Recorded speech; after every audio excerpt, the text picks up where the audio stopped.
Hello दोस्तों, नमस्कार। आप सभी का स्वागत है आपका अपना यूट्यूब चैनल नाद वाटिका पे। आज मैं estate previous year question paper 2023 का 5वीं क्लास लेके आई हूँ। दोस्तों, वीडियो पसंद आए तो लाइक सब्सक्राइब ज़रूर करें, शेयर करें। तो चलिए शुरू करते हैं आज का पहला प्रश्न। आज का पहला प्रश्न है, नाद के कितने गुण हैं? नाद के कितने गुण हैं मतलब नाद की विशेषता पूछ रहा है। नाद की कितनी विशेषताएं हैं? तो कुल 3 विशेषताएं हैं। कुल 3 विशेषताएं हैं। पहला है ताड़ता, दूसरा है तीव्रता, तीसरा है नाद का जाति या गुण। इसे हम पिच कहते हैं। इसे हम तीव्रता को इंटेंसिटी बोलते हैं। गुण जाति को टिम्बर। ताड़ता मतलब नाद का ऊंचा बड़ापन, ऊंचा नीचापन। तीव्रता नाद का छोटा बड़ापन, नाद का छोटा बड़ापन।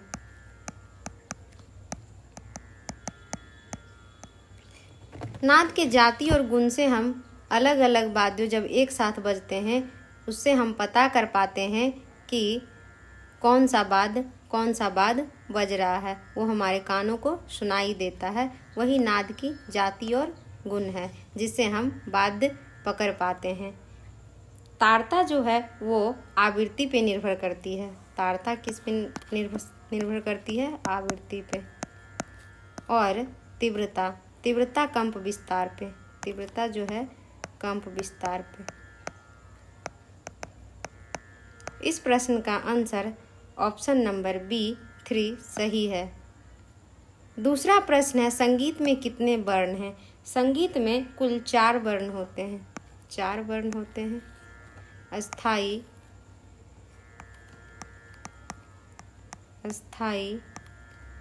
दूसरा आरोही, तीसरा अवरोही, चौथा संचारी।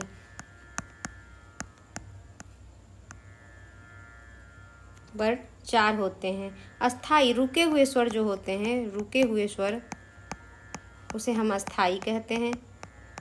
ऊपर की ओर स्वर जब ऊपर की ओर बढ़ता है तो उसे हम आरोही कहते हैं। स्वर जब नीचे की ओर बढ़ता है तो उसे हम अवरोही कहते हैं।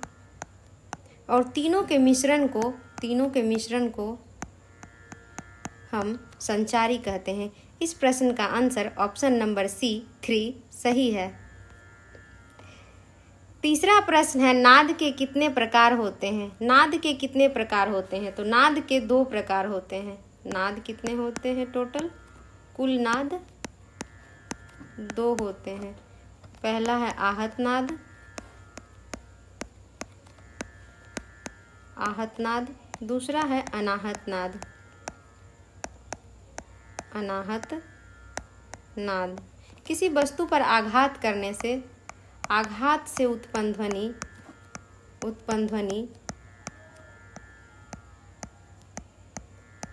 ध्वनि आहत नाद कहलाता है। अनाहत नाद को हम स्वयंभू नाद कहते हैं। स्वयंभू जो खुद से उत्पन्न होते हैं वो हमें अनाहत नाद सुनाई देता है। इस प्रश्न का आंसर ऑप्शन नंबर बी 2 सही है। आहत नाद को ही हम संगीत उपयोगी नाद कहते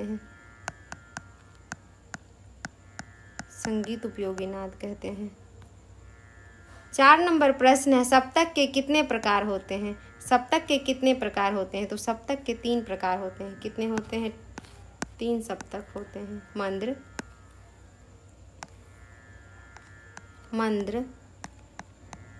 दूसरा है मध्य, तीसरा है तार। मंद्र में हम नीचे का स्वर सा रे ग नीचे का स्वर। मध्य में हम मध्य का स्वर लेते हैं और तार में हम ऊपर का स्वर लेते हैं सा रे ग, जिसमें हम ऊपर बिंदु लगाते हैं तार के स्वर में। इस प्रश्न का आंसर ऑप्शन नंबर सी 3 सही है।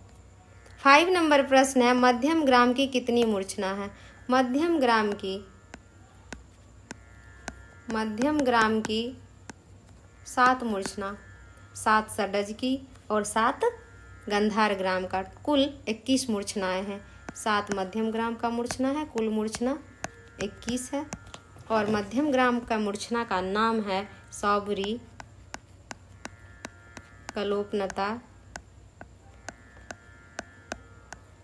कलोपनता, हिरिष्यिका,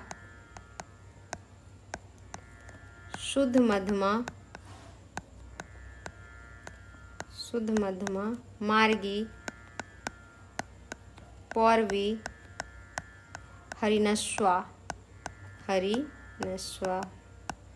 इस प्रश्न का आंसर ऑप्शन नंबर सी 7 सही है। छठा प्रश्न है, निम्नलिखित में से वैदिक स्वर कौन सा है? तो वैदिक स्वर के बारे में पूछ रहा है। पहला है उदात्त, दूसरा अनुदात्त, तीसरा स्वरित, चौथा है इनमें से कोई नहीं। तो वैदिक स्वर, ये तीनों स्वर जो हैं इसे हम सामयिक स्वर कहते हैं। सामवेद में इस तीनों स्वर का विस्तृत व्याख्या किया गया है। उदात्त, अनुदात्त, स्वरित। उदात्त ऊपर का स्वर होता है, अनुदात्त नीचे का स्वर होता है और स्वरित बीच का स्वर होता है। और वैदिक काल में कहा गया है कि वैदिक काल में ही सातों स्वर का निर्माण हो गया था। तो पहला है कृष्ट, दूसरा है प्रथम, तीसरा है द्वितीय, चौथा है तृतीया, पांचवा है चतुर्थ, छठा है मंद्र और सातवां है अतिस्वर। ये सारे वैदिक स्वर हैं। इस प्रश्न का आंसर ऑप्शन नंबर डी, इनमें से कोई नहीं। वैदिक स्वर, हम इन सातों स्वर को वैदिक स्वर कहते हैं।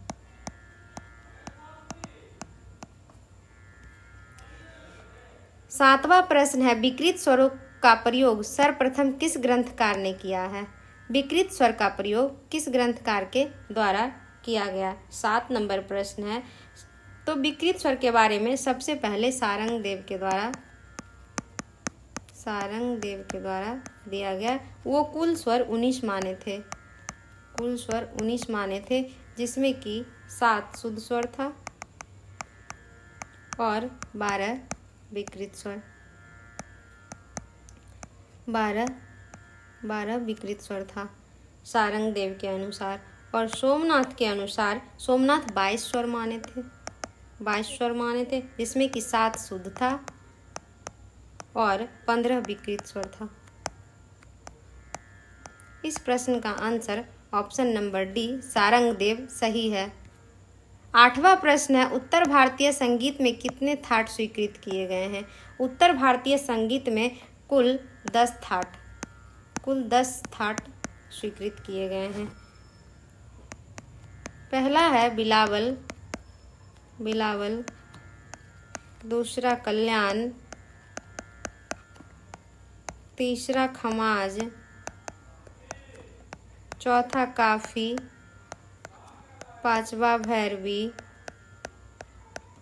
छठा भैरव, सातवा तोरी, आठवां आशावरी, नौवां है पूर्वी, 10वां है मारवा। कुल 10 स्वर स्वीकृत किए गए थे उत्तर भारतीय संगीत में। आज भी 10 थाट ही प्रचलन में है। इस प्रश्न का आंसर ऑप्शन नंबर ए 10 सही है। 9 नंबर प्रश्न है, आलप्ती गान किस श्रेणी में आता है? आलप्ती गान अनिबद्ध गान के श्रेणी में आता है। अनिबद्ध गान के श्रेणी में आता है। प्राचीन काल में कुल 4 आलाप्ती गान थे। प्राचीन काल में कुल चार आलाप था, जिसमें कि पहला है रागालाप, दूसरा है रूपक आलाप, तीसरा है आलाप्ती गान, चौथा है स्वस्थान का नियम, स्वस्थान का नियम। इस प्रश्न का आंसर ऑप्शन नंबर सी अनिबद्ध गान सही है।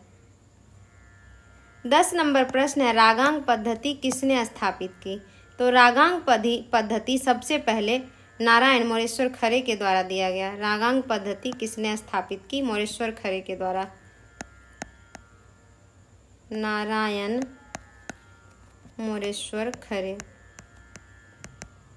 मोरेश्वर खरे। उन्होंने थाट पद्धति जो था उसके थाट पद्धति की अपूर्णता तथा अवैज्ञानिकता को देखते हुए उन्होंने रागांग पद्धति दिए। इस प्रश्न का answer option number B Narayan Moreshwar Khare सही है। 11 नंबर प्रश्न है, मध्यम ग्राम किन स्वर संवाद है? मध्यम ग्राम में किन स्वर संवाद है? सापा है, रेपा है, गपा है, मापा है। तो सबसे पहले हम मध्यम ग्राम एक दो स्वर संवाद होते हैं, सापा स्वर संवाद होता है, एक सामा स्वर संवाद होता है। तो ये मध्यम ग्राम में सामा संवाद पूछ रहा है। तो रेप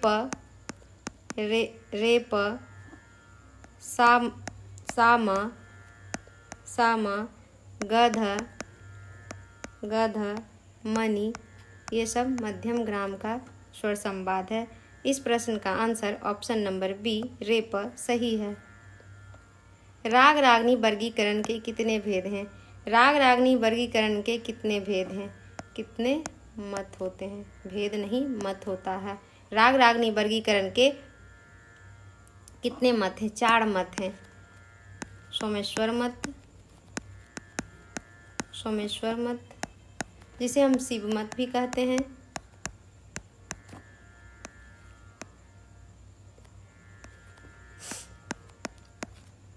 दूसरा है कृष्ण मत, जिसे हम कल्लीनाथ भी कहते हैं, कल्लीनाथ मत। तीसरा है हनुमान मत। चौथा है भरत मत। इस प्रश्न का आंसर ऑप्शन नंबर सी 4 सही है। 13 नंबर प्रश्न है, उत्तरायता क्या है? तो उत्तरायता क्या है? तो उत्तरायता मूर्छना है। उत्तरायता क्या है? मूर्छना है। षड्ज ग्राम का मूर्छना है। षड्ज ग्राम का मूर्छना। षड्ज ग्राम के कुल 7 मूर्छना है। पहला है उत्तर मंद्रा, दूसरा है रजनी, तीसरा है उत्तरायता, चौथा है शुद्ध षड्जा, पांचवा है मत्सरी क्रीता, छठा है अश्वक्रांता, सातवां है अविरुद्ध गाथा।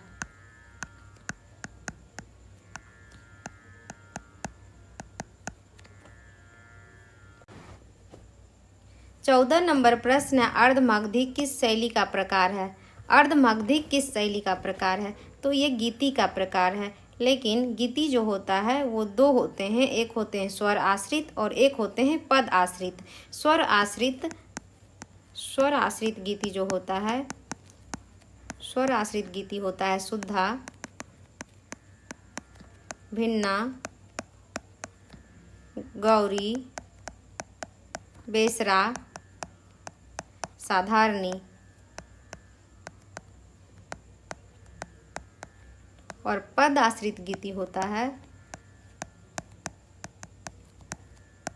मागधी, अर्धमागधी, संभाविता और पृथुला। इस प्रश्न का आंसर ऑप्शन नंबर ए गीति सही है। 15 नंबर प्रश्न है, थाट राग वर्गीकरण किसकी देन है? तो थाट राग वर्गीकरण पंडित भारत खंडे का देन है। थाट राग वर्गीकरण पंडित भारत खंडे का देन है। उन्होंने 32 थाटों में से 10 थाट को ही मुख्य माने थे, जो कि पिछले प्रश्नों में भी मैं बताई थी। 10 थाट का नाम इस प्रश्न का आंसर ऑप्शन नंबर डी पंडित भारत खंडे होगा। मोहन बीना किस वाद्य का विकसित रूप है? तो मोहन बीना गिटार का विकसित रूप है। किसका है? गिटार का। ये तत्वाद होते हैं, तत्वाद होता है। सारंगी कौन सा वाद होता है? तो सारंगी भी तत्वाद होते हैं, सारंगी भी तत्वाद होते हैं। और सरोद भी तत्वाद के अंतर्गत आता है, तत्वाद के। तबला एक इसमें अवनद वाद है। इसी से हम गिटार से ही हम मोहन बीना को विकसित किए हैं। इस प्रश्न का answer option number C guitar होगा। भातखंडे के अनुसार किस श्रुति पर कोमल ध है? तो भातखंडे के अनुसार मतलब प्राचीन काल में हम सभी स्वर को उसके अंतिम श्रुति पे रखते थे और आधुनिक काल में हम सभी प्रश्न को उसके पहली श्रुति पर रखते हैं। तो प्राचीन काल में जो श्रुति होता था, स्वर होता था, उसको हम अंतिम श्रुति पे रखते थे। भातखंडे के अनुसार तो ये आधुनिक काल के बारे में पूछ रहा है। तो आधुनिक काल में हम पहले पे सा, पांचवें पे रे और 8वीं पे ग, 10वीं पे मा, 14वीं पे प, 17वीं पे ध और 20वीं पे नी। लेकिन ये प्रश्न में पूछ रहा है कोमल ध, तो ध से एक स्वर ऊपर कोमल ध 16वीं पे होगा। इस प्रश्न का आंसर ऑप्शन नंबर बी 16वीं होगा। प्राचीन काल के षड्ज स्वर, 18 नंबर प्रश्न है, प्राचीन काल के षड्ज स्वर किस श्रुति पर स्थापित था? प्राचीन काल का पिछले प्रश्न में था भातखंडे आधुनिक काल के बारे में पूछ रहा था। इसमें है प्राचीन काल के षड्ज स्वर को हम किस श्रुति पे रखते हैं? तो षड्ज स्वर को हम प्राचीन काल में चौथी श्रुति पे रखते थे। कुल 22 श्रुति होता था और सभी स्वर के उसके अंतिम श्रुति पे रखा जाता था। जैसे कि 4 पे सा था, 7 पे रे, 9 पे ग, 13 पे मा, 17 पे प, 20 पे ध, 22 पे नी। इस प्रश्न का आंसर ऑप्शन नंबर बी पहली श्रुति होगा। 19 नंबर प्रश्न है, वेंकटमुखी द्वारा कितने स्वरों का निर्माण किया गया है? तो वेंकटमुखी के द्वारा ऑप्शन है 10, 72, 32, 45। वेंकटमुखी द्वारा कुल हम लोग मेल को वो 72 माने थे और स्वर को 12 माने थे। यहाँ पे स्वर नहीं मेल होना चाहिए। इस प्रश्न का answer option number B 72 male सही है। 20 नंबर प्रश्न है, राग वर्गीकरण पद्धति का उल्लेख किस ग्रंथ में सर्वप्रथम मिलता है? राग वर्गीकरण सबसे पहले नाट्यशास्त्र में मिलता है। नाट्यशास्त्र में मिलता है। संगीत दर्पण दामोदर पंडित का ग्रंथ है। दामोदर पंडित का ग्रंथ है। संगीत रत्नाकर सारंगदेव का। संगीतांजलि ओमकार नाथ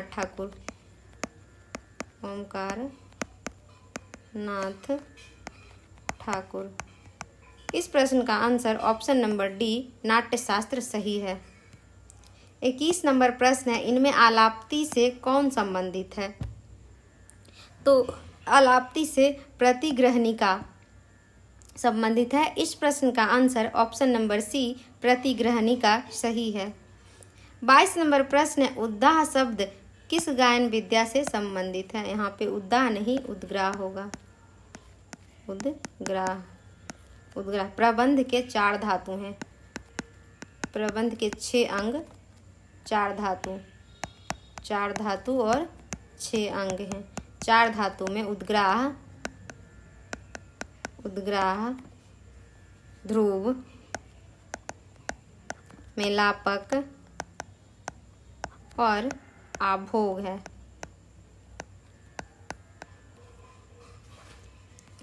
23 नंबर प्रश्न है, 23 नंबर प्रश्न है, प्रबंध किस वर्ण में आता है? प्रबंध किस वर्ण में आता है? तो प्रबंध आता है निबद्ध के अंतर्गत। प्रबंध को हम प्रबंध, वस्तु, रूपक, प्रबंध, वस्तु, रूपक, ये तीनों प्राचीन निबद्ध गान के अंतर्गत आता था। प्राचीन निबद्ध गान के अंतर्गत आता था। प्राचीन निबद्ध गान के अंतर्गत। और आधुनिक निबद्ध गान के अंतर्गत जो आज के समय में गाए बजाए जाते हैं, और आधुनिक निबद्ध में आता है ख्याल, ध्रुपद, धमार, टप्पा, ठुमरी। इस प्रश्न का आंसर ऑप्शन नंबर ए निबद्ध सही है। 24 नंबर प्रश्न है, प्रबंध के अंगों की संख्या बताएं। तो प्रबंध के कुल 6 अंग होते हैं। कुल 6 अंग होते हैं। पहला है स्वर, दूसरा है विरुद्ध, तीसरा है पट, चौथा है ताल, पांचवा है पाट, छठा है तेनक। इस प्रश्न का आंसर ऑप्शन नंबर डी 6 सही है। 25 नंबर प्रश्न है, आधुनिक शुद्ध थाट किसे माना जाता है? तो आधुनिक शुद्ध थाट हम लोग बिलावल को मानते हैं। बिलावल को आधुनिक शुद्ध थाट कहा गया है, और काफी को प्राचीन में काफी को मानते थे। इस प्रश्न का answer option number A Bilawal सही है। वीडियो पसंद आए तो लाइक सब्सक्राइब जरूर करें, ज़्यादा से ज़्यादा शेयर करें। धन्यवाद।